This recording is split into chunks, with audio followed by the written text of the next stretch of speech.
Hello, everyone, and welcome to World Wrestling Talk. My name is Chris, along with my tag team partner for the night, Mr. Tim Spike. Tim Spike. What is going on? Thank you guys so much for joining us. This is our first episode of World Wrestling Talk off the canvas. And tonight's special guest, we have Mr. Introduce yourself, please. My name is Yohynness Joseph. Yohynness Joseph. Now, Yohynness, That's a lot of syllables. who do you wrestle for? How long you've been wrestling? And let us know about you. Right now I wrestle for TASW, Texas All-Star Wrestling. Okay. This will be my third year annually. Actually, a few weeks ago, made it a third year. Okay. And I've been training there since 2019. Nice. So this will be my fifth year there training. So did you train during the pandemic? I did. Okay. So, because originally when the pandemic happened, it shut down everything in like March, obviously. Mm-hmm. So 2 months went by. Mm-hmm. And then they wanted to open it up again. And stuff opened up a little bit or whatever. So I think we trained for about a month and a half in June or something. And then it spiked, and we shut down again. Then I went to train somewhere else for about a few months. And then once Texas All-Star came back, I was like, okay, I'm going back there. That makes sense. Yeah. Well, Your Highness, we'd like to thank you so much for joining us on the first episode of World Wrestling Talk off the canvas. Now, Your Highness, I wouldn't know who you are unless Mr. Tim Spike introduced me to you. Tim Spike, Your Highness, how do you guys know each other? Do you want to tell a story, or do you go ahead? This is I'll tell it. I'll tell it. Because I did wrestling in high school for a few years. Mhm. And during that, I had a little backyard phase. And that's how I met Tim. And met along with another friend that we had. Shout out, Charles. And the GOAT, and the baddest man on the planet. And the best man on the planet, MJ Dub. Hope he's doing fine right now. We all just kind of met, and we all liked wrestling. And after once that kind of died out, that fed died out, we all just kind of still kept in touch or whatever. And he was even there when I wanted to actually take it seriously and go to actual wrestling school or whatever. Do you remember the conversation? I remember the conversation. Do you want me to tell the conversation? I mean, I could tell the conversation. Okay, tell the conversation. Because we walked one night. We were actually walking, ironically, to, I think, Domino's, or around that way to Domino's. I know which side we were walking to. And I was like, hey, I don't want to leave because I don't want them to be mad at me or hate me. He's like, well, I kind of already don't like you anyway, Your Highness, so you might as well just go. I was like, yeah, at this point. And I know he meant, like, hey, just go for it or whatever. Whoa. Because I had some friends that were down there, like actual friends down there, who one of them is now a wrestler, Xavion Jr., if he's out there, shout out. And he just had a birthday recently. A.K.A. Black Manta. Yes, he is Black Manta. He's the Black Manta to my Aquaman. Nice. And then, so yeah, started at Texas All-Star in July of 2019. Cancer season, baby. Yes. I'm a July pro. All right. And there's a running gag between the two of us. He's the Henry Cejudo, and I'm his coach. That when you see one, you see the other person. That I've been here since even your first show. Yeah. That I've been there from the beginning, and I'm so proud of you, to be quite honest. Yeah. And I will not fire you on a documentary film and walk up to you with two other people and then praise my firing of you. That's not how we do it.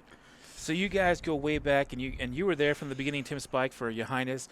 How have you seen Your Highness grow as a wrestler, as a performer, as a sports entertainer? Because that's what we do here. I've seen him grow from a guy that we once called the Spider Monkey, and he had these things called these machine gun kicks, where I can't do justice by describing them, but I've seen him become more comfortable and overcome adversity, because there are times where, if we're being honest, that the Backyard Federation, they were kind of iffy on you, but you showed that they were wrong, that you've come into your own, and even when people still doubt you, you've had great matches, and you've been able to show that maturity level by reeling it back in and knowing the psychology behind moves and implementing it to where you seem to be on a higher level than most people that used to judge you, to be quite honest. Yeah. Thank you. I appreciate it. So, Your Highness, as Tim Spike said, you started off backyard wrestling, and as we all know, backyard wrestling is a four-letter word around here. But what made you take the initiative to be like, you know what, I kind of want to hone in on this. I want to actually train for this.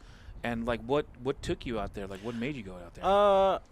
What is Texas All-Star? Was that your first school, or were there other schools? So I went to a lucha show, College of Houston, when they used to run at this place called Emiliano's. So I went there and I saw my friends wrestle Voodoo Shout out to him. Hope he's doing fine as well. He wrestled, and Pablo wrestled on this card as well. Pablo Cruz, feed him to the Gators. So they were wrestling. Bayou Cartel, that's what they are. They wrestled their match, and I was like, hey, let me get on. So I talked to the owner, and he put me in a battle royal. Mm-hmm. And then subsequently, I got in a little trouble for it, obviously. And Pablo and Ironheart hit me up, and they're saying, hey, da-da-da, don't do this. It's untrained. It could be unsafe, da-da-da. And then promoters and so-and-so, he's going to be in a lot of trouble. So I don't know, I guess at that moment, just kind of like, hey, do I want to take this serious and go do it? Or do I just want to stay here and da-da-da-da? And I mean, I wanted to get, because some of the other people who I knew were also getting on Lucha shows, and they were having success, so I want that too. So I was like, hey, I'll just go train, and then I can just be on more shows and make more money out of it. Nice. I mean, you bring up a good point because I know that a lot of the people you're talking about, we know them. How does that, because I know your style is different, do you feel like it's kind of a blessing? Because we know that there are promotions that are going for those high flyers, but we know that those high flyers careers don't last as long as someone that does the, I want to say, ground and pound. Yeah. So do you feel like that makes you unique and stand out? It all just depends. Because I think you have a guy named Bradley. Mm-hmm. He does a high-flying style, but he knows how to hone it in and not go too crazy with it. Mm-hmm. And he can kind of reel it back to be like, hey, I need to save this for later and do some so-and-so and so-and-so. Because he had a match. I remember I saw a match with him, Chris Carter, and Ace Austin. Mm-hmm. So you have one guy who's on TV who, hey, I can do a lot of fun stuff here, but I can't do too much because I still got to work the next week. You have a guy who's been working the indies for a little bit longer and is trying to get to that next level. So he's trying not to get hurt, but he wants to show that he can do it. And you have a young guy like Chris who wants to be able to do it all. And you just, and you know, at the time, you just, hey, you got to reel him back into him. Hey, don't do this, do that. But he can do it. Yeah. And he can probably do more flips than those guys. So, and they were able to find a way to just kind of, hey, let's make sure we all keep each other safe and still have fun. Yeah. So it just depends on the degree that you take it to. And I wanted to say, because you brought up Chris, I really do believe in Chris. I just don't want him to get hurt. So, Yeah. you know, me and Chris have a weird relationship, but honestly, I do believe in Chris, and I believe in that he'll make it. I was about to say something else. I was going to say, like, the Just Nicks, the Kenny Calypsos, all those guys that I really do root for you guys, and I want you guys to be like the Brian Keeves and make it to AEW or even MLW or NWA, even WWE. I want all you guys because I know how passionate you guys are, and you know you guys don't come from a family like certain wrestlers do that can just hang on the laurels and say, hey, I'm related to this dude or this female, and you know, because that's one of the things that a lot of people are now acknowledging, that we're not questioning your ability, but that does give you a leg up. Mm-hmm. Do you feel like that's fair for guys like you that, you know, you're trying to build your own legacy? You're talking about like the second generation wrestlers, is what you're asking? Yeah, second, or third, whatever, yeah, like, you know. I think it's 50-50 because it's like, I think once you're second generation, even if you're trying your hardest or your best, you still get judged for it. Yeah. But you still will get a lot more opportunities than most guys will. Mm-hmm. And it's just an in between. Like I think with second generation wrestlers, it's, hey, we'll see how it goes for 2 years in, and we'll see how it goes for the next few years, and then we can actually judge you. Mm-hmm. Because you start on a different curve than anyone else, because you get more opportunities. That's true. Some people are different. Some people, hey, they make you earn your way to the top. Mm-hmm. But some people, they get more opportunities. You can't really judge based off of that. You have to see the results, I should say. Okay, that's fair. So we're talking about results, and, you know, I'm not going to call you a rookie because you've been in the business for 3 years. He's far from it. He's been 3 years. You know, He's some a of junior. them would still say you little green behind the ear. But what talent really make you want to be like, man, I want to wrestle this guy or gal, you know? So are there any names that really just stick out to if you could have these matches, like let's say top 5 opponents that you know possibly want to face? Probably Jay Davis, Matlock. I had to do it.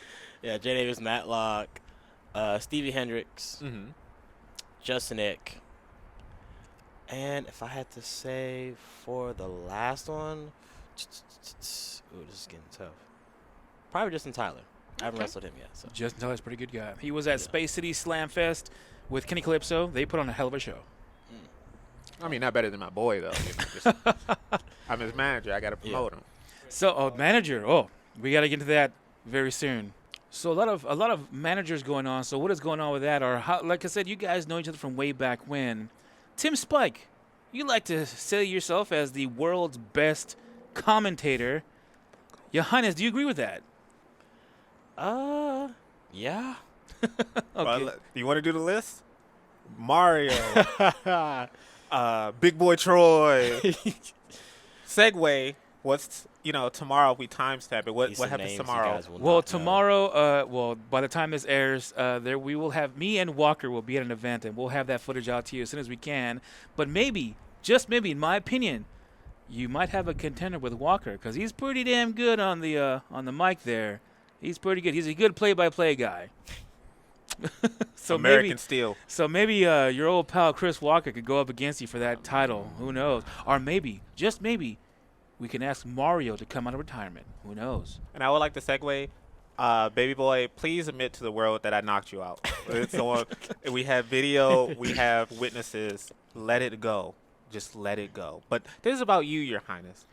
So let me ask you, because you did make the jump from backyard to professional, what would you tell any of the guys that, their money is a little funny? Would you just tell them not to do the backyard and save up to get to the big leagues, or would you still tell them to experience yardage? I'd probably tell them just try to save up as much as you can to get to the professional level. So that way you don't end up getting hurt.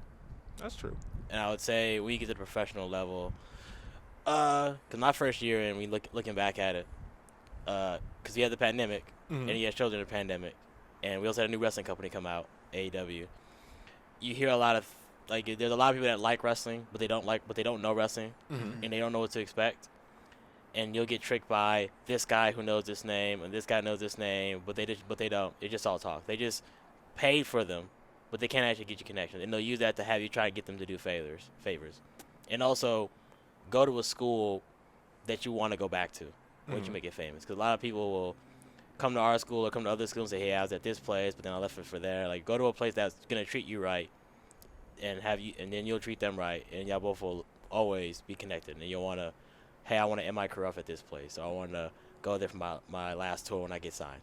That's what you say. And I can respect that, because I know the pandemic had this weird effect where some people they made it a lot higher than if we're saying their in-ring work, like they have certain intangibles, like they look nice, or they're the opposite sex. Not trying to be sexist, because I believe a lot of women are great wrestlers, but there are some women that are just like, the pandemic helped you along because you should still be in wrestling school. Same for the guys, but Yeah.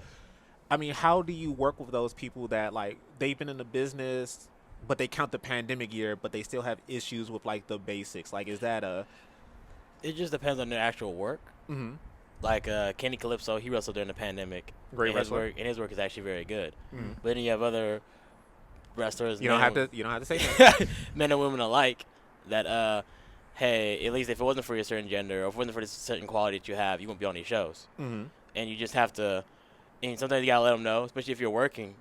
It's like, hey, you gotta be doing this and this and this. So let's role play. I'm one of those people that I count the pandemic as a whole year, and you're like, okay, how do you approach me if you see flaws? Because I've seen it, and sometimes it's kind of like, whoa, you didn't have to go that far, but I understand tough love. So you're the person talking to me who seems to be a little green.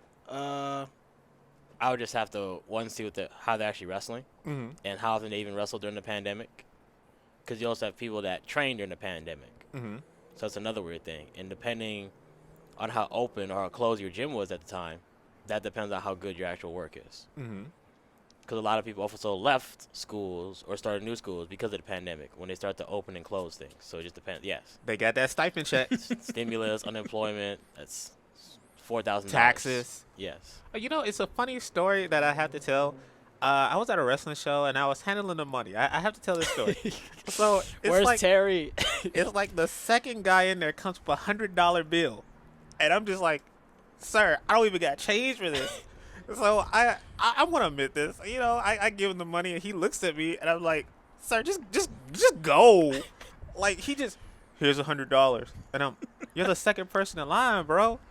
And he just stares at me and I'm like, bro. Well, he wanted you to break it or something on the box office. He wanted me to give him the change and stuff like that. I tried my best. I think I did give him the correct, but it was just like, you know. Then another dude, he came. Oh, just keep the change, and I'm like, okay, I respect you. Or the other dude, just get out.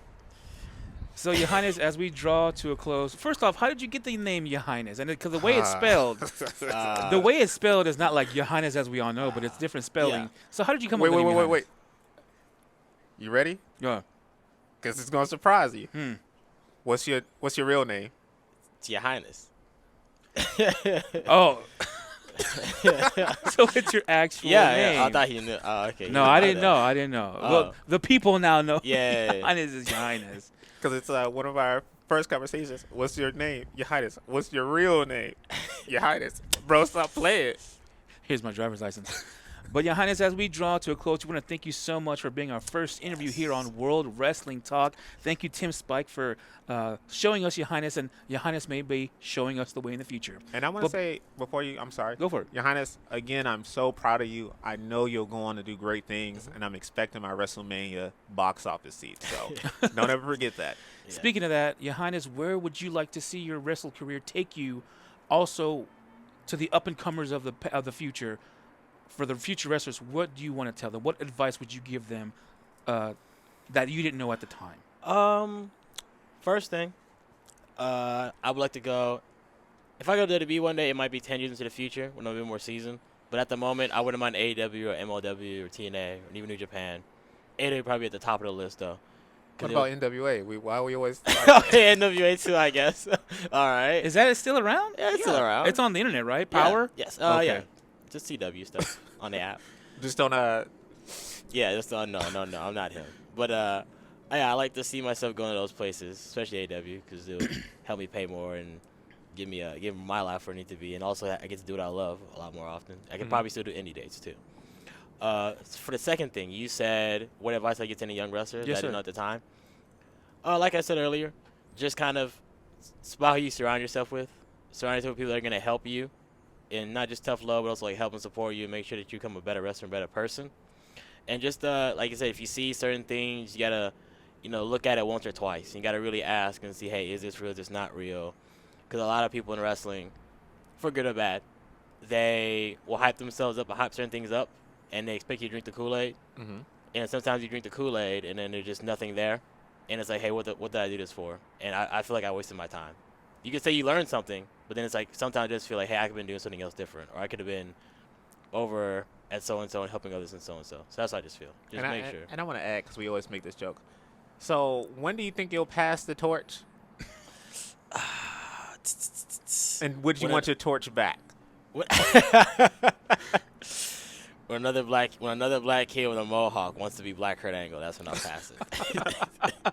It's true. It's damn true. Well, Yohynness, thank you so much for joining us. But before we go, we have our top 10 rapid fire questions. Okay. You got to answer these questions rapid fire. Don't think, just answer. So question number 1, who is on your Mount Rushmore of wrestlers? Maybe Bruno Sammartino, William Regal. I'd say AJ Styles is on there. AJ Styles. Okay. And Christian Cage. Nice. Okay, number 2. Who was the best heel and face? Best heel and face Of all Not me, time. not Of me. all time. of all time. Doesn't have to be WWE. It could be anything. Who was the best Ooh, commentator? Best heel. Jim Ross. Probably the best heel. Might be Ted DiBiase. Okay. Nice. Best face. Mm-hmm. It'll probably have to be Rey Mysterio. Nice. Always a good guy. Question number 3, which gimmick was and is the best? Which gimmick? Yeah, like you have Okay. the Undertakers, you have Okay. your Godfathers and stuff like that. I probably would have to suggest Undertaker's Okay. because that guy was just unbeatable. H-Town represent. Would you be a heel or face? For the rest of your career, For would rest it of my be? career? Yeah. Would you be like, I'm a bad guy? I mean, you're naturally a heel. I'm Yeah. just going. No, I could take heel, honestly. Question number 5: Who is your favorite female wrestler of all time? Favorite female wrestler of all time? Yes, sir. That's tough. We can't be sexist. We gotta include the ladies. If I had to think on the fly, maybe Gail Kim. Okay. She was very good. I knew it was gonna be Gil Kim. Most memorable storyline. Most memorable storyline. Of all time, like the Hearts. You had Harley Races. You had your You had Dusties. Jeff Hardy versus Matt Hardy.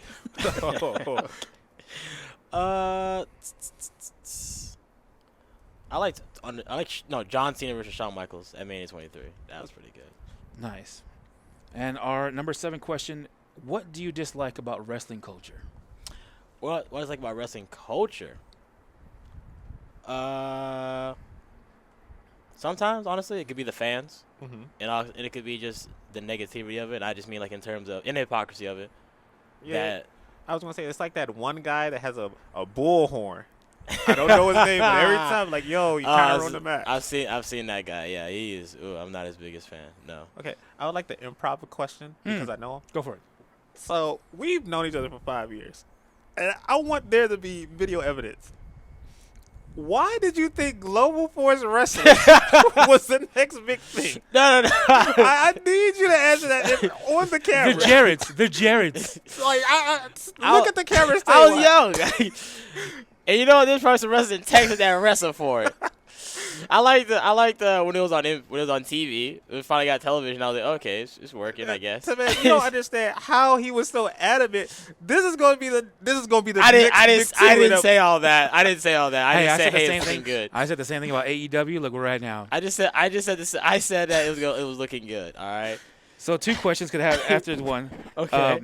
What is the one wrestling memorabilia you would love to have in your collection? Anything from the wrestling world. All right. Well, my boy at home, my friend Lane, will know what I'm talking about.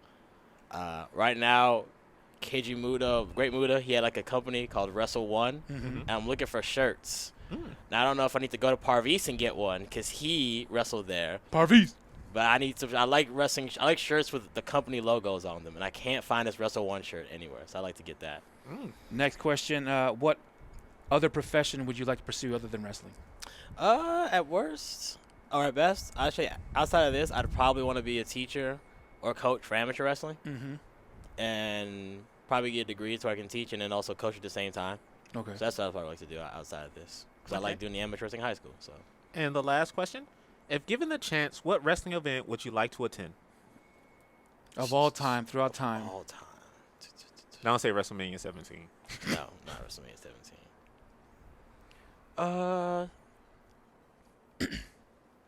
Probably just any WrestleMania or any other WrestleMania. I mean, what's your favorite WrestleMania if you had to just pick? Please don't let it be the Matt Hardy versus Jeff Hardy. No, that wasn't it. No, as a kid, it was 23. I like 23 when they went to Detroit. That was like one of my favorite ones. The last Rock Hogan. No, Not Rock. Stone Cold Rock. No, that's the one. No. This 23 is this Cena, Michaels, Taker, and Batista. Okay.